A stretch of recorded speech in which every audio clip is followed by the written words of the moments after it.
Olá, boa noite, ou bom dia, boa tarde, eu não sei em que momento você vai estar assistindo essa palestra, vai me permitir adentrar de alguma maneira na sua casa, na sua vida e compartilhar esse momento. Mas que seja assim, como a palavra tem poder, que seja maravilhoso, que seja um despertar amplo, que seja repleto da luz divina, que o amor de Cristo adentre os lares, as famílias, o ambiente de trabalho e nos abençoe e nos traga assim grandes libertações na nossa vida e acima de tudo nos direcione um caminho de luz, de paz e de muito amor. Bem, essa é uma maneira que um pouco distante a gente ainda consegue fazer algumas reflexões e o tema sugerido dessa noite é um tema muito importante e vamos tentar retratá-lo de uma maneira leve e de uma maneira alegre, otimista, nos trazendo bom ânimo sempre. E adivinha o tema? Ânimo forte, tá no livro Vinha de Luz, uma mensagem trazida por Emmanuel, através de Chico Xavier, e é o capítulo 31. Falar de ânimo forte não deixa de ser uma oportunidade da gente se lembrar como foi que nós chegamos de alguma maneira na Casa Espírita. Sempre gosto de fazer essa recordação da nossa chegada na Casa Espírita ou da nossa busca através do Espiritismo. Como foi que nós chegamos e o que a gente, de alguma forma, buscava ou busca nessa nossa permanência na Casa Espírita. E uma coisa é fato, né? Eu falo assim, que o trabalho espiritual ele nos reergue, nos aprimora e nos eleva. Porque muitas vezes nós chegamos e a gente precisa ser reerguido. De fato, a vida, as nossas escolhas, de alguma maneira, bateram tanto e as nossas dores ainda estão assim tão profundas que nós chegamos e precisamos da doutrina para nos auxiliar a nos reerguer, a novamente olhar para frente. E nessa descoberta não tem como fazer isso sem se aprimorar, sem a gente olhar o que a gente tem dentro de nós, isso é autoconhecimento. E nesse autoconhecimento a gente falar, poxa, tem coisas, tem sentimentos, tem pensamentos, tem palavras, tem gestos, atitudes que necessitam de aprimoramento, que necessitam ser melhorados. E dentro de uma conduta espírita e de um modelo chamado Jesus Cristo, a gente começa a fazer esse trabalho árduo de aprimoramento, mas que passo a passo a gente vai com as nossas conquistas, descobrindo que tudo é possível e através das transformações das nossas atitudes, a gente começa a modificar aquilo que a gente estava semeando, aquilo que a gente estava plantando para colher lá no futuro. A gente começa a modificar a maneira como nós olhamos para o mundo e como isso é libertador, como isso é maravilhoso. Nos primeiros dias pode ser, ou nos primeiros anos, nos primeiros momentos, depende de cada pessoa, pode ser ainda um processo que remete um pouco à dor, mas a reforma íntima ela não precisa desse sofrimento que muitas vezes a gente se impõe no início dele. O que necessita de muita coragem, mas também de muito amor e de muito perdão para os primeiros passos. Então, como é bom a gente perceber essa possibilidade de reerguer, de aprimorar e de se elevar. Se elevar e a gente perceber que coisas que a gente dava a ser determinados valores não são tão mais importantes, opiniões que a gente dava valores também não são tão importantes. E nessa caminhada, como ela é um trabalho, a gente descobre que para mudar aqui dentro, como a gente começa a mudar de dentro para fora, exige que a gente oferte ao mundo atitudes melhores. Exige que a gente oferte ao próximo atitudes melhores. E então, esse texto ele vem casando muito, porque de ânimo forte é um pedacinho de uma carta, né, de Paulo a Timóteo, e Paulo estava preso quando escreveu essa carta, falando a Timóteo, dando a ele bom ânimo de que ele continuasse no trabalho, apesar de todas as dificuldades, de que ele não largasse em fazer o bem, apesar das dificuldades que estavam ali. Ele coloca assim, porque Deus não nos deu o espírito de temor, mas o de fortaleza, amor e moderação. E aí, voltando ao exemplo da casa espírita, a gente deve lembrar o nosso trabalho em prol ao bem, em ajudar, em poder utilizar de todas as ferramentas que a gente está trabalhando internamente para o trabalho espiritual. E isso nos chama a algo chamado responsabilidade. Quando nós devemos pensar na responsabilidade de agir com responsabilidade nas nossas atitudes, nas nossas escolhas, na nossa vida e num trabalho para auxiliar, para o bem, para levar ali o Evangelho de Jesus, a responsabilidade, muitas vezes nós caímos numa armadilha chamada medo. A gente tem medo de ser criticado, a gente tem medo de ser chamado de fanático.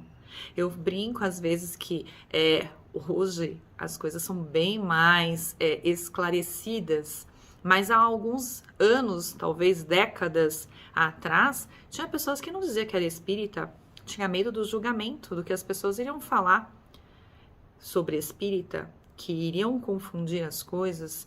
Então, esse medo de ser julgado, esse medo de receber uma crítica, muitas vezes nos impede de servir.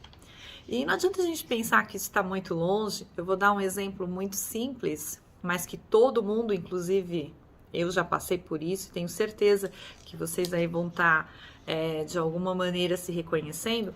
Quem nunca, no momento que foi chamado para fazer uma prece, não teve medo?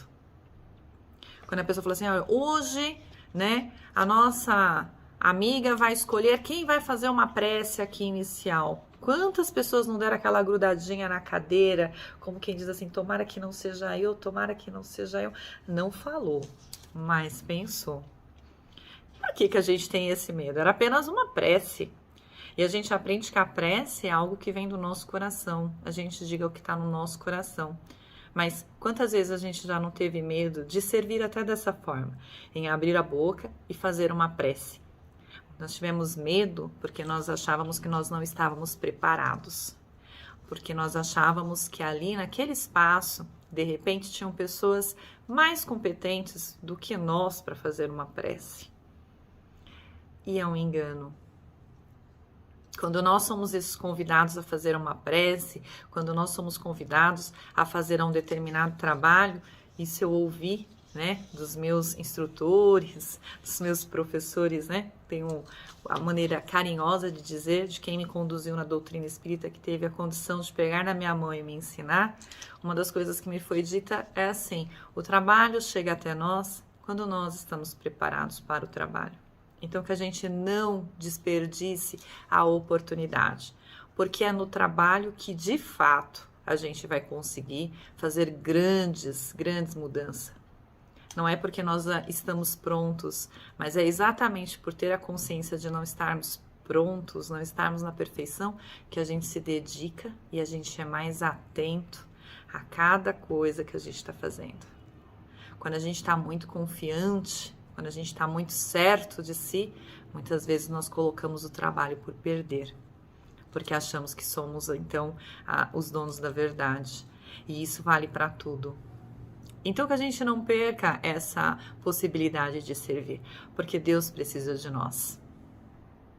Às vezes, a solicitação da nossa prece, de um conselho, de um amparo, de uma mão amiga, de um alento, muitas vezes foi atendida através de um irmão muito próximo da gente, com o seu sorriso, com a sua palavra, com o seu trabalho ali. Consigo me lembrar com muita clareza aqui, e me sinto muito à vontade em dizer, na primeira palestra que eu assisti. Que palestra maravilhosa! Uma amiga minha até hoje que dá palestra, mas como aquele momento foi acolhedor na minha vida, como eu precisava daquelas palavras, como eu precisava daquela prece e como ela foi capaz de mudar tudo o que eu sentia.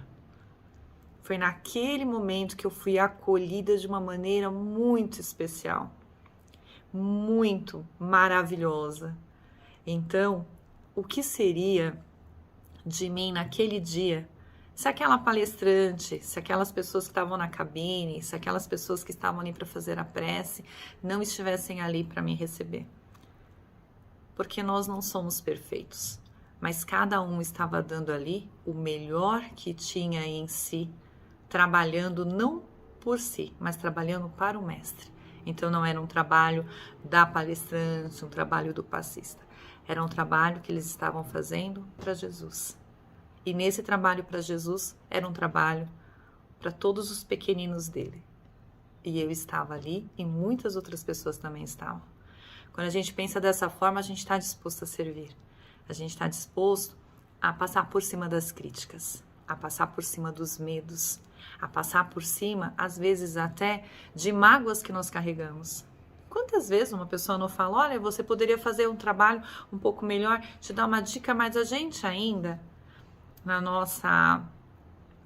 nosso caminhar para a perfeição, mas a gente está muito distante, nos sentimos magoados, nos sentimos feridos e trazemos essas mágoas para o nosso campo pessoal e paramos ali no trabalho.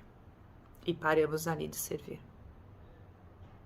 Então, o chamamento é para que a gente pense que a gente precisa ter esse ânimo forte, de passar por cima das dificuldades, de passar por cima dos nossos medos, de perceber que nós somos os instrumentos de uma obra de Deus, da canção e da melodia do Evangelho de Jesus. Nós não somos essa melodia, mas nós contribuímos para que ela chegue até as pessoas, para que elas nos transforme e auxilie as pessoas na sua transformação, no seu caminhar e no seu tempo. Então tem uma beleza incomparável nisso. E assim, todos nós temos condições de contribuir. Nenhum de nós somos tão pobres que não temos nada para doar a alguém. Nada que esteja aqui de dentro. Às vezes a gente tem medo até da oferta que nós fazemos, né? Porque quando a gente se coloca na disposição de servir, você tem medo até do que as outras pessoas falam, mas será que é pouco? Será que é muito? Quem diz isso é o nosso coração, é o nosso tempo. Que o tempo que a gente se dedique a fazer um trabalho, ele seja com qualidade, ele seja com amor, ele seja sincero, ele seja do nosso coração, ele seja a maneira que a gente tem de se melhorar. E como todos os trabalhos que nós somos chamados para a coletividade nos ensina a conseguir trabalhar com o diferente, a aprender a respeitar o diferente, a aceitá-lo e contribuir com isso, não num personalismo. Olha que maravilhoso que é. Porque trabalhar para Jesus não é trabalhar do jeito da Sandra, é trabalhar nos moldes do Evangelho. E trabalhar nos moldes do Evangelho faz com que a gente se molde de uma maneira diferente, mais respeitosa, mais amorosa e dando valores às coisas que não são nem sempre materiais. A gente começa a perceber e dar valor a algo que não explica, mas traz uma grande felicidade aos nossos corações. E isso faz muita diferença. Então, que se a gente for servir, seja como for, que a gente leve a nossa melhor parte, que a gente leve ali a nossa disposição e que a gente aproveite esse servir para que também modifique em nós o nosso olhar, o nosso caminhar. Não dá, o Evangelho nos traz que fora da caridade não há salvação. E é verdade. Porque fazer caridade sem amor, fazer caridade sem perdão, fazer caridade sem a gente ser indulgente, fazer caridade sem se colocar no lugar do outro e medir como isso pode ser feito sem criar constrangimento, não dá para fazer. Não é caridade. Pode levar qualquer outro nome, mas não caridade. Então, isso já exige da gente esse momento de pensar e de preparar e de ter um carinho todo especial em fazer isso da melhor maneira. Em aprender nesse processo a dizer não com sabedoria, a corrigir com sabedoria, a falar dos nossos sentimentos e não simplesmente jogar aquela carroça de coisas do que nos faz sentir magoados. Então, que caminhar é esse que nós somos convidados por Paulo em ter ânimo forte? Acho interessante também que nesse mesmo texto, em que a gente termina trabalhando sobre o ânimo, ele fala sobre avançar. Avancemos, olha assim, onde esteja a possibilidade de sermos úteis, avancemos de ânimo forte para a frente, construindo o bem, ainda que defrontado pela ironia, pela frieza ou pela ingratidão. Avancemos, porque muitos de nós ainda estamos presos no nosso passado, no que aconteceu ontem, no que faz doer o nosso coração. E às vezes o que faz doer o nosso coração é exatamente a ironia, a frieza daqueles que a gente tanto gostaria que não fosse dessa maneira, que fosse de uma maneira muito melhor, que nos aceitasse de uma maneira muito mais amorosa. Então isso nos magoa e a gente para. A gente fala, eu vou parar por aqui, não dá mais. Dá sim, vamos avançar. O passado serve para encher a gente de experiência, mas o presente, o que a gente está construindo hoje, o que a gente sabe hoje, o que a gente sente hoje, que é diferente, que aos poucos a gente está trabalhando, é o que faz a gente avançar para dias melhores, para um futuro com muito mais leveza, porque a gente está construindo um presente mais leve.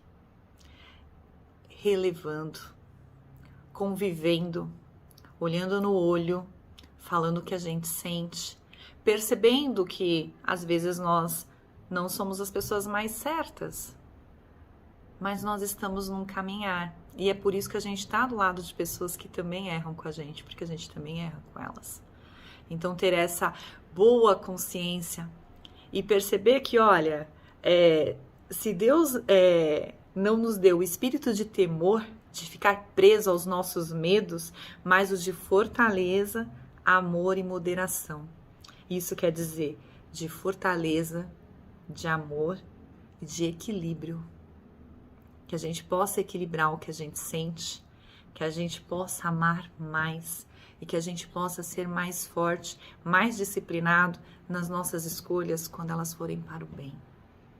Que a gente seja teimoso, sim, se esse é o nome, eu chamo de disciplina, mas que a gente seja dessa forma, com tudo aquilo que a gente escolhe para fazer de bem para nós e para o próximo.